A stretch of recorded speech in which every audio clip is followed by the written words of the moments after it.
بسم الله الرحمن الرحيم الحمد لله والصلاة والسلام على رسول الله وعلى آله وصحبه ومن والاه. Salam alaikum wa rahmatullah. Dieu dit dans le Saint-Coran وَسَخَّرَ لَكُمْ مَا فِي السَّمَاوَاتِ وَمَا فِي الْأَرْضِ. Dans un autre verset, il dit وَاسْتَعْمَرَكُمْ فِيهَا. Et dans un autre verset, Dieu dit وَلَا تُفْسِدُوا فِي الْأَرْضِ بَعْدَ إِصْلَاحِهَا. Ces versets nous enseigne que Dieu a créé l'univers et tout ce qu'il y a dedans pour l'homme, avec un grand H. L'homme est au centre de la création, il est lui-même une créature, et pour vivre sur terre, il a besoin de son environnement, il a besoin de la terre, et ce que Dieu a mis à l'intérieur de la terre, il a besoin de l'atmosphère, il a besoin du système, un système conçu par Dieu, l'a dit khalaqa fasawa, et qui a bien fait les choses pour que tout soit en équilibre et en harmonie. Et l'être humain a été placé au centre de cet univers et tout lui est assujetti.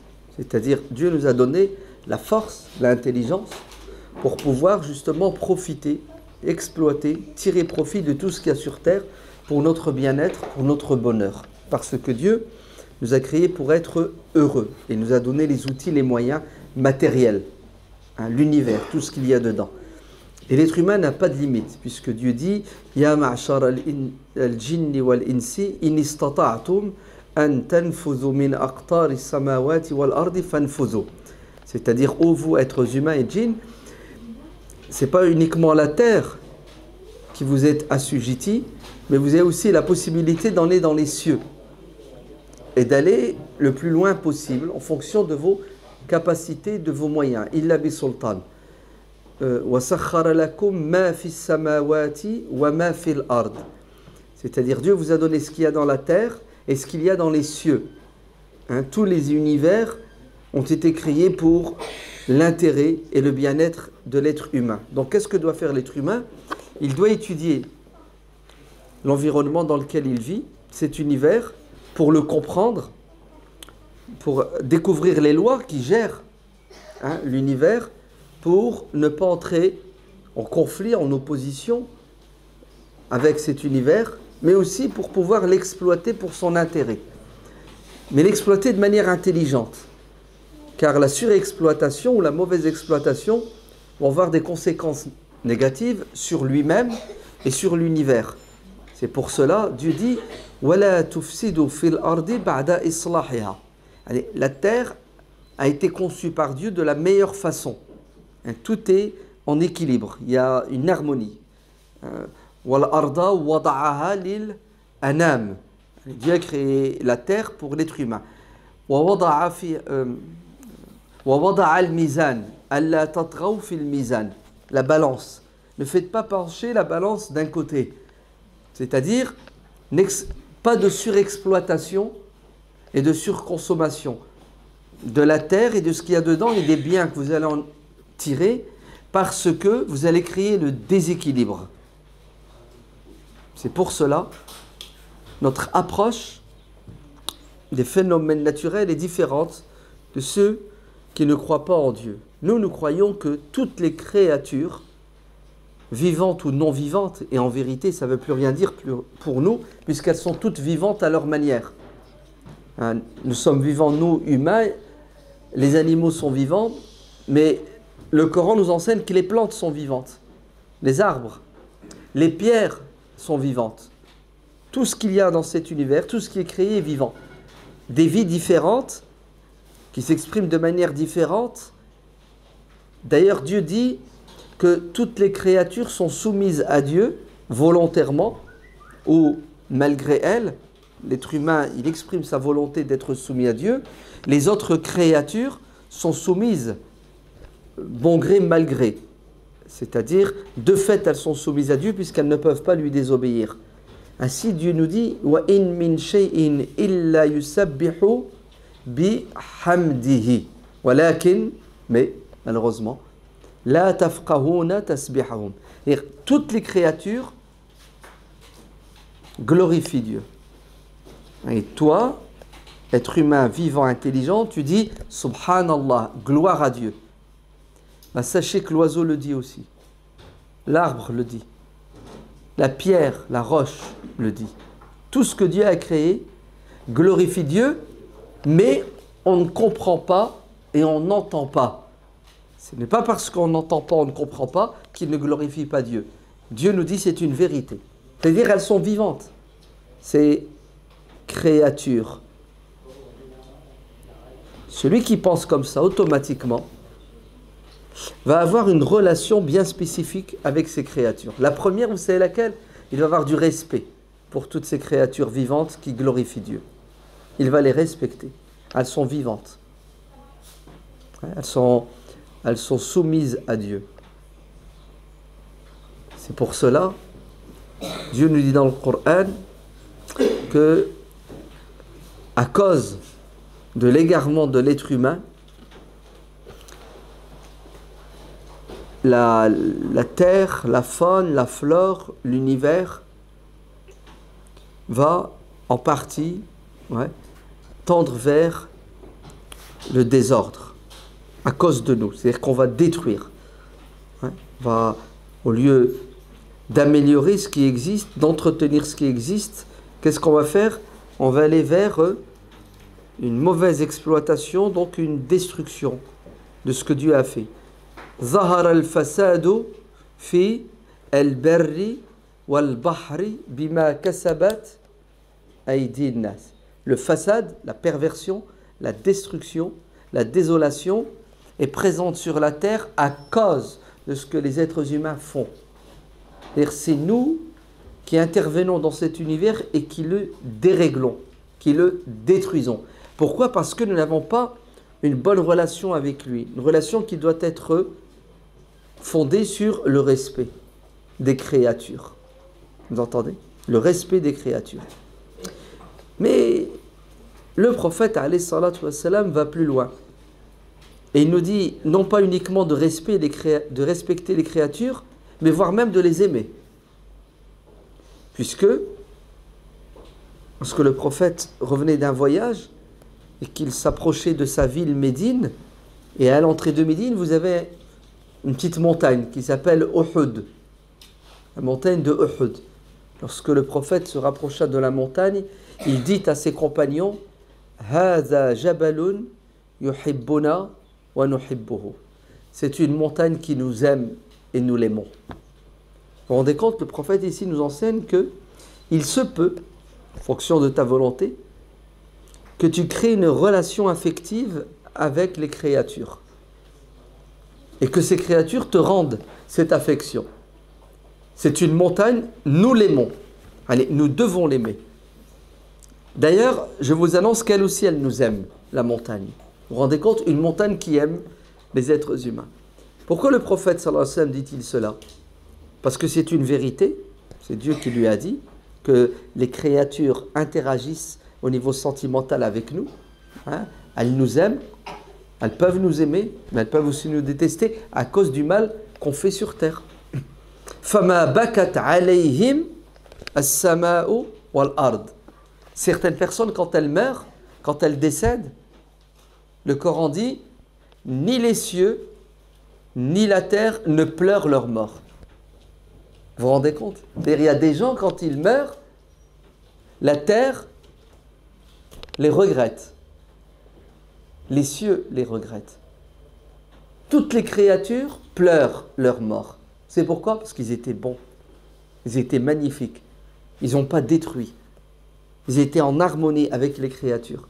Et certaines personnes, quand elles meurent, les cieux ne pleurent pas leur mort. Leurs bêtes, s'ils ont des animaux, ne pleurent pas leur mort. D'ailleurs, il y a un hadith du prophète alayhi salatu wassalam qui dit qu'un jour, le prophète, ses compagnons assistent à un enterrement, un convoi funéraire. Quelqu'un est mort, on l'emmène au cimetière pour l'enterrer. Et le prophète va, comme d'habitude, pousser ses compagnons à la réflexion. Il leur dit, cet homme qui est mort, de deux solutions l'une ou l'autre. Soit il est mustarihun ou mustarahun minhu. Soit il est mort et il est en repos, parce que la vie, il n'y a pas que il y a de la galère sur terre. Donc il est en repos, hein, il a bossé toute sa vie et maintenant il est au paradis, donc il est heureux, il est content. Ou soit, ce sont ceux qu'il côtoyait qui sont contents et heureux parce qu'il est mort et se sont débarrassés d'un poison. Vous avez vu, subhanallah, il y a des êtres humains, de leur vivant, ils sont une calamité, un malheur pour leurs semblables, les humains, mais aussi pour les autres créatures, la faune et la flore, les animaux et les plantes, l'univers tout entier. Et d'autres, ils sont quoi? Ils sont une bénédiction. Pourquoi? Parce qu'ils sont toujours dans la posture d'être bons, d'être justes, d'être honnêtes. Donc le prophète, alayhi salatu wassalam, nous enseigne que il doit, ou il faut, ou il peut y avoir entre nous et l'univers des relations basées sur des sentiments. Et c'est pas la même chose, c'est quelqu'un qui regarde la nature avec amour. C'est pas la même chose que quelqu'un qui la regarde avec quoi? Avec envie de la manger, de la détruire, avec cupidité. C'est pas la même chose. Hein. Les conséquences, vous allez voir, elles sont terribles. Ainsi, il faut avoir une approche de cet univers, alors en ce qui nous concerne, nos croyants, animés par la foi. Ouais. Et Dieu nous dit dans le Coran qu'effectivement, tout ce qu'il a créé mérite le respect. Et s'il a assujetti certaines créatures, on ne doit pas abuser. D'ailleurs, Dieu a envoyé plusieurs prophètes. Le prophète Houd au peuple de Had. Et qu'est-ce que dit Houd à son peuple? Wala ta'thaw fil ardi mufsidin. Ne vous déplacez pas sur la terre pour la détruire. C'est-à-dire, respectez, punaise, respectez les montagnes, respectez les fleuves, respectez les arbres. Ne vous déplacez pas pour détruire. Quand vous voguez, quand vous allez sur la terre, ayez du respect pour ces créatures. Vous ne devez pas être des destructeurs parce que Inna Allaha la yuhibbu, Dieu n'aime pas, qui ça? Al-fasad, il n'aime pas la perversion, la destruction. Et Dieu n'aime pas al-mufsidin dans un autre verset, ceux qui sèment la désolation, hein, ceux qui créent le désordre sur terre, parce que toute chose est faite par Dieu et fonctionne grâce à quoi? Grâce à un ordre et un équilibre. Wa qaddara fiha aqwataha. Ouais. Wa kullu shay'in qaddarnahu taqdira. Wa kullu shay'in qaddarnahu taqdira. Et tout est fait d'un calcul précis. Et si jamais vous ne respectez pas ces lois, cet équilibre, ça va être le chaos. Et vous êtes responsable, nous dit le Coran, du chaos que vous créez. Et vous allez rendre des comptes. Vous n'êtes pas libre de faire ce que vous voulez avec ce que j'ai remis entre vos mains, l'univers. On aura des comptes à rendre. Vous avez vu la posture philosophique, spirituelle, comment elle est importante pour pouvoir permettre une garantie du bon fonctionnement de cet univers dans lequel nous sommes.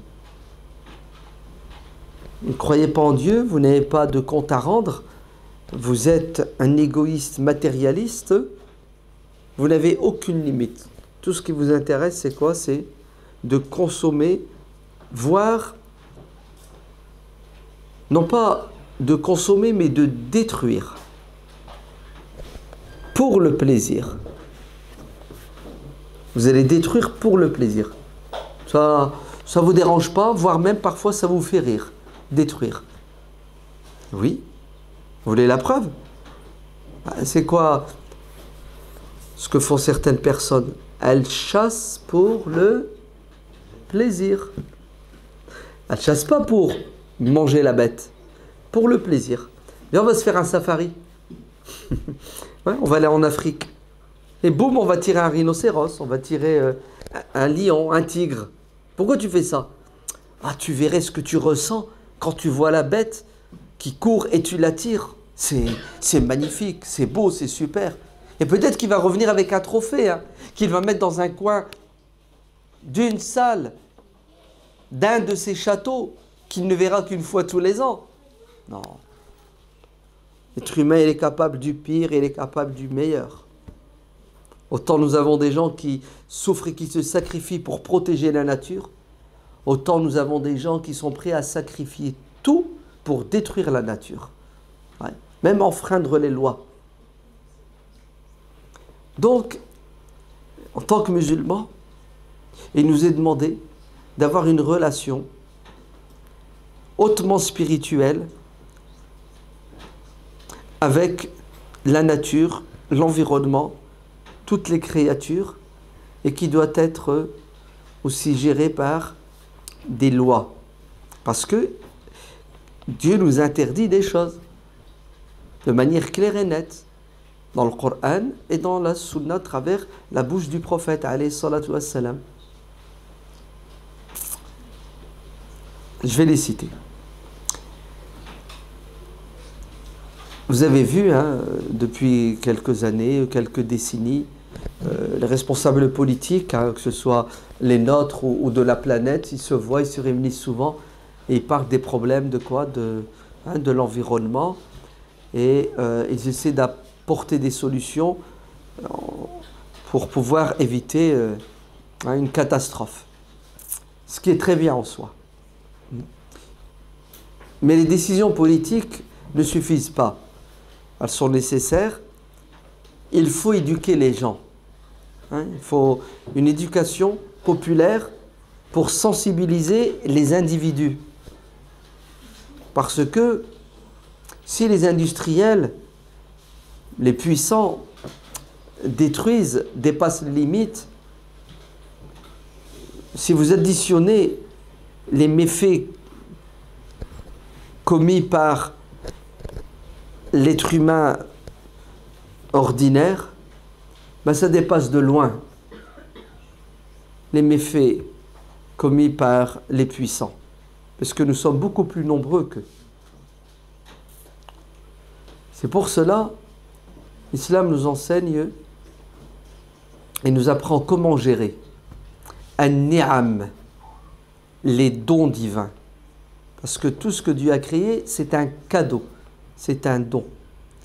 Et nous devons en prendre soin et l'utiliser pas comme on veut, mais comme Dieu le veut. Eh oui. Kulu washrabu wala tusrifu. Buvez, mangez, buvez, consommez, mais ne gaspillez pas. Donc vous voyez bien que si Dieu nous a donné, nous n'avons pas le droit d'utiliser ce que Dieu nous a donné comme on veut. Il y a une limite. Le gaspillage est interdit. Dieu n'aime pas les gaspilleurs. Innal mubazzirina kanu ikhwana ash-shayatin. Les gaspilleurs sont solidaires des diables. Ce sont les frères des diables. Vous vous rendez compte? Les frères des diables. Et ils se comportent comme les diables. Ils pensent comme les diables. Ils agissent comme les diables. Et comment le diable agit? Il ne respecte aucune limite. Le diable n'a pas de limite. Il fait ce qu'il veut. Du moins, il croit qu'il fait ce qu'il veut. Et tout ce qui l'intéresse, c'est de détruire et de faire du mal aux autres. Ne soyez pas des diables. Ouais. Vous devez absolument avoir des limites. Des limites pour nous religieuses. Pour les autres, c'est éthique et morale. Bon, les deux sont mélangés chez nous, éthique et morale. Le prophète, sallallahu alayhi wa sallam, dit dans un hadith authentique: celui qui abat un arbre sous lequel les gens se mettent à l'abri sera jeté en enfer la tête la première.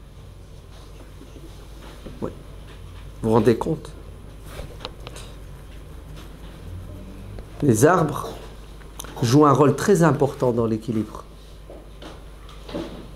Hein? L'oxygène et le dioxyde de carbone. Heureusement qu'il y a des arbres, heureusement qu'il y a des plantes. Celui qui détruit la flore, ne serait-ce qu'un arbre, vous entendez, un arbre,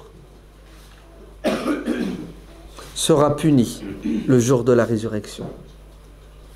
C'est considéré comme un crime. Aujourd'hui, vous avez des lois qui restreignent la coupe des arbres. Tu fais pas ce que tu veux. Même les forêts. Quoique chez nous, on arrive à gérer, c'est ça. Mais quand on a besoin, on va où ça? On va dans les pays pauvres, les pays du tiers-monde. Et là, on s'en donne à cœur joie. Hein, on se remplit les poches. Hein, des forêts entières sont détruites aux Philippines. Hein, même l'Amazonie est attaquée. Nous, on protège, ce qui est très bien. Mais c'est aux dépens de quoi? Aux dépens des réserves naturelles ailleurs dans le monde. Pour montrer l'hypocrisie de certains pays occidentaux et de certains politiques et des industriels. Comme le droit de polluer, c'est ça. Hein? Vous n'avez pas le droit de polluer, on vous a octroyé un taux. Hein, tu as le droit de polluer, je ne sais pas, je vais dire n'importe quoi, 10 kilos. Et si tu as atteint tes 10 kilos de pollution, et tu n'as pas fini l'année et tu vas encore polluer, bah, tu vas voir ton voisin et tu lui achètes le droit de polluer. C'est-à-dire tu lui achètes 2 kilos. Comme ça, tu pollues 12 au lieu de 10. Vous avez vu l'hypocrisie? Hein? On détourne. Ouais. Et c'est autorisé. Hein, je veux dire, c'est pas... Ouais. La taxe carbone. Hein? L'arnaque du siècle. Hein? On vend le droit de quoi? Le droit de polluer. Oui, celui qui n'a pas de conscience n'a pas de limite. Ce qui est bien, chez nous, en tant que croyants musulmans, c'est que Dieu nous dit, si vous faites, soit vous êtes punis sur terre, et si vous n'êtes pas punis sur terre, vous serez obligatoirement punis dans l'au-delà, si je ne pardonne pas. Tu coupes un arbre, pas vu, pas pris sur terre, tu as échappé à la loi, tu n'échapperas pas à Dieu. Alors vous imaginez, tu arrives devant Dieu, puis Dieu il dit, mettez-le en enfer. Qu'est-ce que j'ai fait, Seigneur? Ben, tu as détruit la nature. Tu as participé à la destruction de la nature. Le prophète sallallahu alayhi wa sallam dit, celui qui tuera un oiseau sans raison se retrouvera face à cet oiseau le jour de la résurrection et l'oiseau dira, Seigneur, questionne-le. Pourquoi est-ce qu'il m'a tué? Qu'est-ce que je lui ai fait? On a dit, prophète, quelle est la raison qui nous autorise justement à ôter la vie à un oiseau? Il a dit, soit pour vous défendre, ou soit pour le manger. Mais t'amuser comme ça à tuer des bêtes sans raison, c'est un crime. Et tu seras jugé le jour de la résurrection.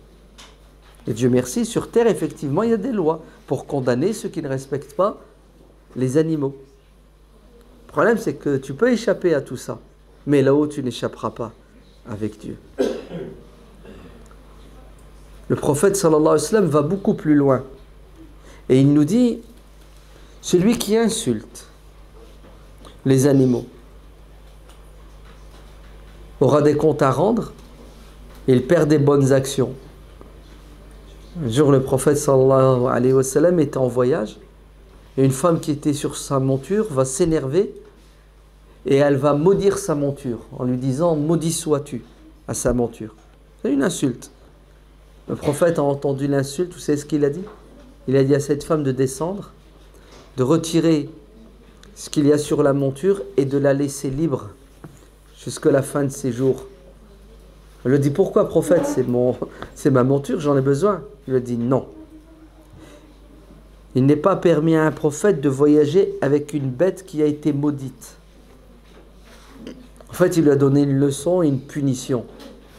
pour lui apprendre à quoi? À tenir sa langue, à ne pas maudire, à ne pas insulter, même les animaux. D'ailleurs, il le dit dans un hadith, n'insultez pas le coq. Parce que certains pourraient, 4 heures du matin, s'en prendre au coq qui chante. Le prophète dit, n'insultez pas le coq. Ouais. Pourquoi vous l'insultez? Parce qu'il fait son travail. Il chante pour réveiller ses femmes, les poules. Laissez-le tranquille. Vous voyez jusqu'où va subhanallah, le respect de la faune et de la flore. Ouais. C'est pour cela, le prophète sallallahu alayhi wa sallam dit que celui qui ramasse dans la rue quelque chose qui gêne, qui n'est pas à sa place, fait une hasanat, une bonne action. Quant à celui qui jette dans l'espace public, dans la nature, quelque chose qui dérange, qui ne doit pas être là-bas, il commet un péché. Vous vous rendez compte? Et c'est une preuve de foi que de prendre soin de la nature. Au temps du prophète, il n'y avait pas de goudron dans les rues. Il n'y avait pas de béton sur les trottoirs. C'était à même la nature, non? Qu'est-ce que dit le prophète, alayhi salatu wassalam? Il dit celui qui ramasse ce qui traîne dehors à la foi. Il a l'iman. Imatatul ada anit tariq. Et tu marches dans la rue, tu ramasses quelque chose, tu le mets à la poubelle, c'est une preuve de foi. Un homme marche et il voit une branche sur le passage, il la retire. Et Dieu lui a pardonné ses péchés et il l'a mis au paradis pour ce geste. Il vit dans un milieu, il a le souci de quoi? D'entretenir cet environnement. Il doit rester propre. Il doit le respecter. C'est fort quand même. Mais c'est quand même terrible. Tu vas dans certains pays musulmans, mon Dieu, les sachets de plastique. Oh là là là là là. Partout. Il suffit qu'il y ait un peu de tempête, un peu de vent, et vous voyez des milliers, des millions. Vous savez que le plastique, pour qu'il se décompose, il faut 10 ans, 100 ans. Il faut 400 ans. 400 ans pour que le plastique se décompose de manière naturelle dans la nature. Est-ce que c'est qu'il y a des mers qui sont polluées? Est-ce qu'il y a des gens, ils jettent dans la mer, des villes? Vous allez dans certains pays, vous avez les égouts, les trucs, déchargent dans la mer. Des espèces disparaissent de poissons. Vous entendez? Des espèces entières meurent et disparaissent. Dans des rivières, il y a des usines qui dégazent, qui jettent dans les rivières des produits chimiques toxiques. Et ils tuent tout ce qui bouge, tout ce qui nage plutôt. C'est terrible. Oui.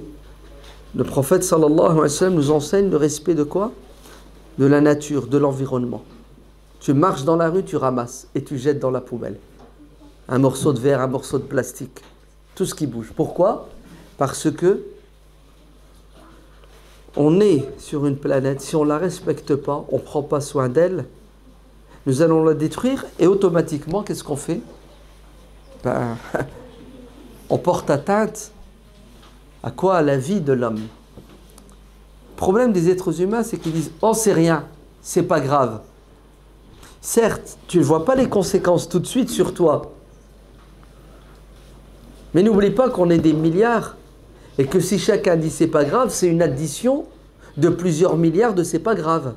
Et à la fin, ça fait un gros grave qui pèse 7 milliards, 6 milliards, 5 milliards.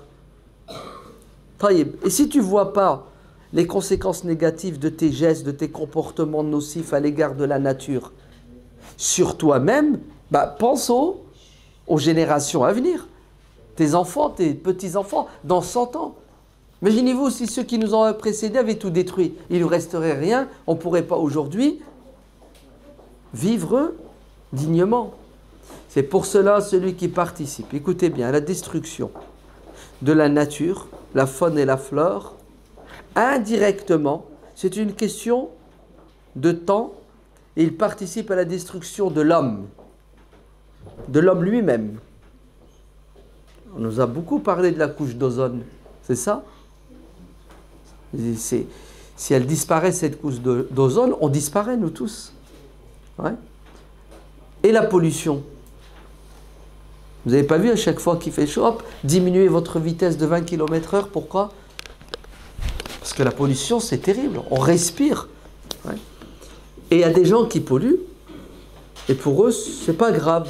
Pourquoi? Parce qu'on ne voit pas concrètement tout de suite les conséquences.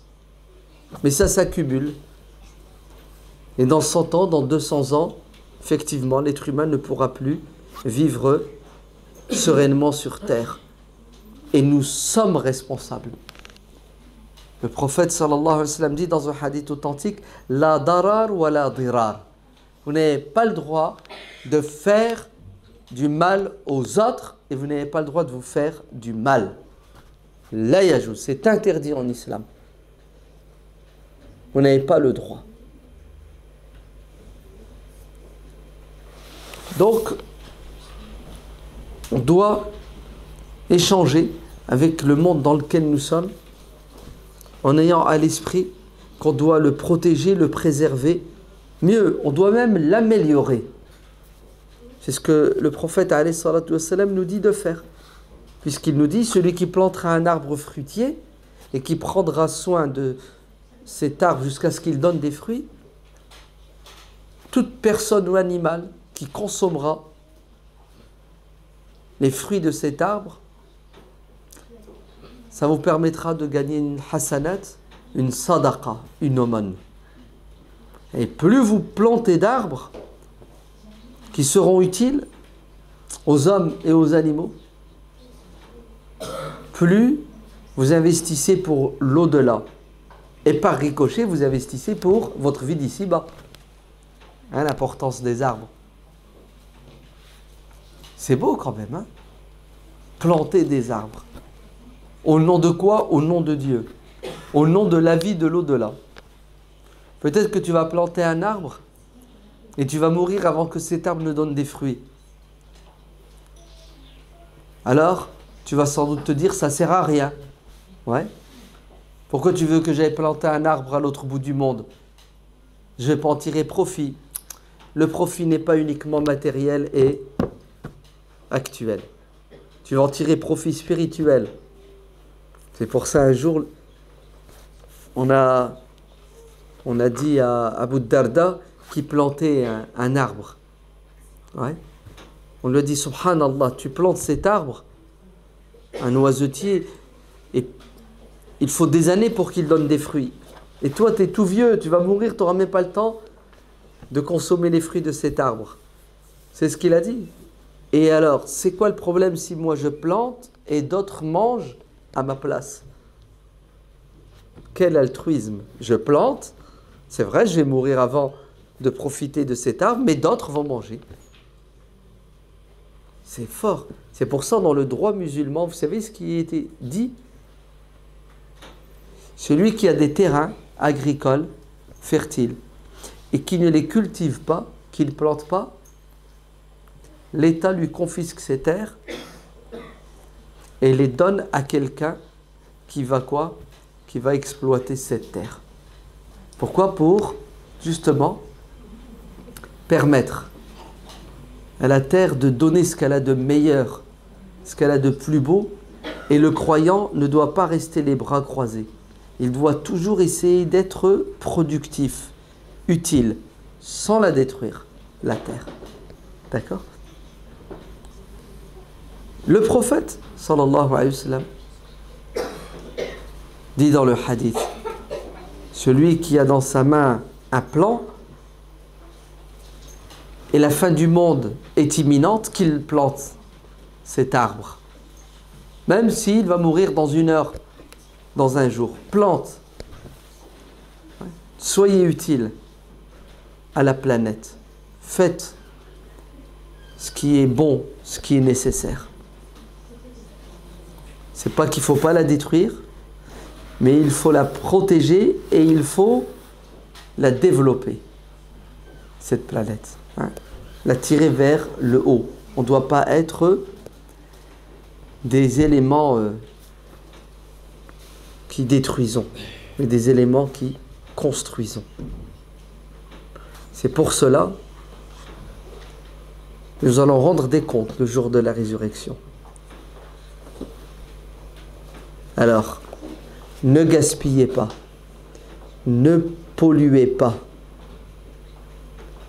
C'est quoi le gaspillage? C'est surexploiter, c'est détruire ce qui est bon. Vous n'avez pas le droit de gaspiller. Vous mangez et vous ne jetez pas. Vous conservez. D'accord? Quand vous achetez ce dont vous avez besoin. Et n'hésitez pas à recycler ce dont vous n'avez plus besoin. D'accord? Ne gaspillez pas. Ouais. Ne polluez pas. La jeunesse d'aujourd'hui, malheureusement, a été élevée dans le consumérisme. Acheter, consommer, enfin, consommer, non, surconsommer. D'ailleurs, vous n'avez pas vu l'obésité, comment elle est en train de gagner du terrain. Mais surtout gaspiller. Et ça ne les empêche pas de dormir. C'est même naturel chez eux de gaspiller, les jeunes d'aujourd'hui. Il va aller au restaurant, il va commander plus qu'il ne faut. Il mange, il s'arrête et il s'en va. Ça ne l'interpelle pas, ça ne le dérange pas. Il ne sait pas qu'il y a des gens qui meurent de faim, ou s'il le sait, il s'en fiche. Mais il ne sait pas que là, ça va avoir un impact sur la nature. Et il croit que ça va durer éternellement. Il ne sait pas que c'est une question de temps pour que la machine s'arrête. Alors éduquez vos enfants dans le respect de la nature. Ne faites pas d'eux des monstres qui cassent, qui détruisent. Rappelez-les à l'ordre lorsqu'ils ne respectent pas l'environnement. Lorsqu'ils ouvrent le robinet à fond et l'eau coule, dites-leur ça, c'est dangereux pour la nature. Oui, parce que cette eau, elle va aller où? Elle va aller dans les égouts. Et après, qu'est-ce qu'on va faire? On va la récupérer, on va devoir la traiter. Et on traite aujourd'hui la plupart des eaux avec des produits comment? Des produits chimiques, n'est-ce pas? Vous avez vu le cercle vicieux? Et à la fin, tu vas te retrouver avec cette eau qui contient des éléments chimiques. Il y a des expériences qui ont été faites. L'eau conservée en bouteille et l'eau en bouteille de plastique et l'eau conservée en bouteille de verre. Mon Dieu, je ne sais pas si vous avez vu. Ça fait froid dans le dos. Hein. Elle n'est pas très catholique l'autre eau qu'on boit là, avec ces bouteilles. Et tout ça pourquoi? Parce que on est dans une consommation effrénée qui ne respecte plus aucune éthique. Il n'y a pas de morale, il n'y a pas d'éthique. Les animaux, vous n'avez pas vu comment ils sont traités aujourd'hui? Ils sont enfermés. Ils sont les uns sur les autres. Ouais. Ils sont nourris de manière sauvage. D'ailleurs, c'est Noël, non? C'est le gavage de quoi? Des foie gras, les canards. Et c'est terrible quand même. Vous savez jusqu'où on va? On va jusqu'à séparer les canetons. On garde les mâles, parce que le mâle s'engraisse plus vite et son foie il sera plus important que la femelle. Et on fait quoi des petites femelles, là, les petites cannes, les canetons? On fait quoi? On les broie, on les écrase. Vous entendez? On sépare les poussins, les mâles, on les prend, les femelles, on les écrase. C'est écrasé. C'est impressionnant. C'est comme s'ils jetaient à la poubelle un morceau de papier.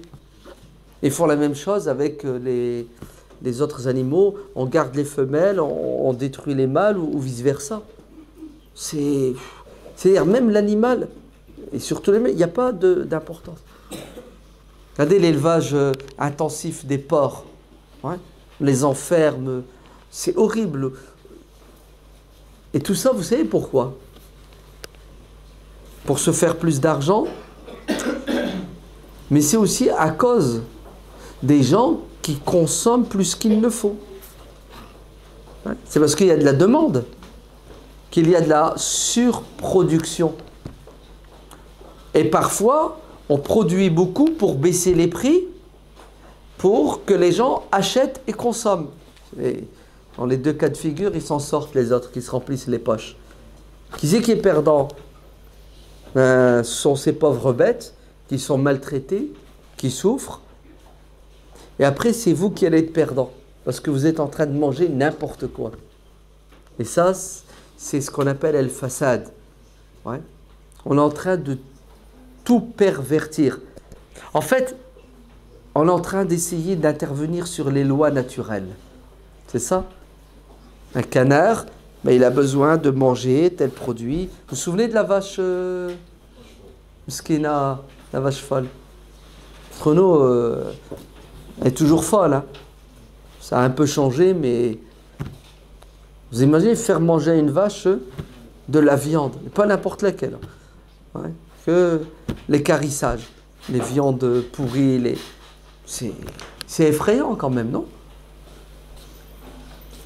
On est en train d'intervenir sur le système naturel, on le pervertit pour des raisons purement économiques.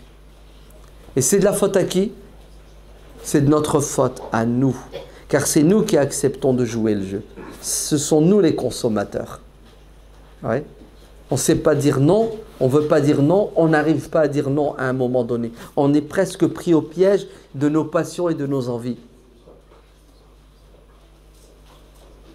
Alors ne tombez pas dans le gaspillage. Ne tombez pas dans la surconsommation. Ne tombez pas dans la destruction, détruire. Ouais.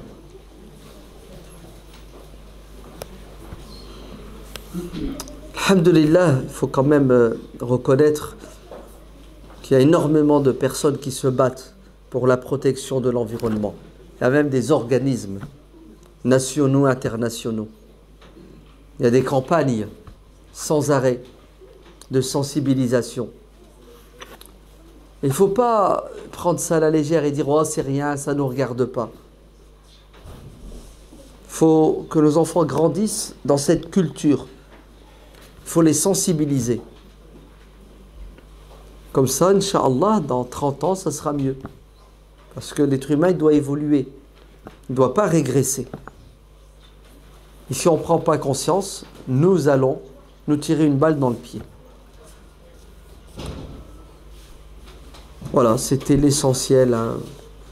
Il y a encore beaucoup de choses à dire, mais on reviendra sur ça peut-être une autre fois en détail, Inch'Allah.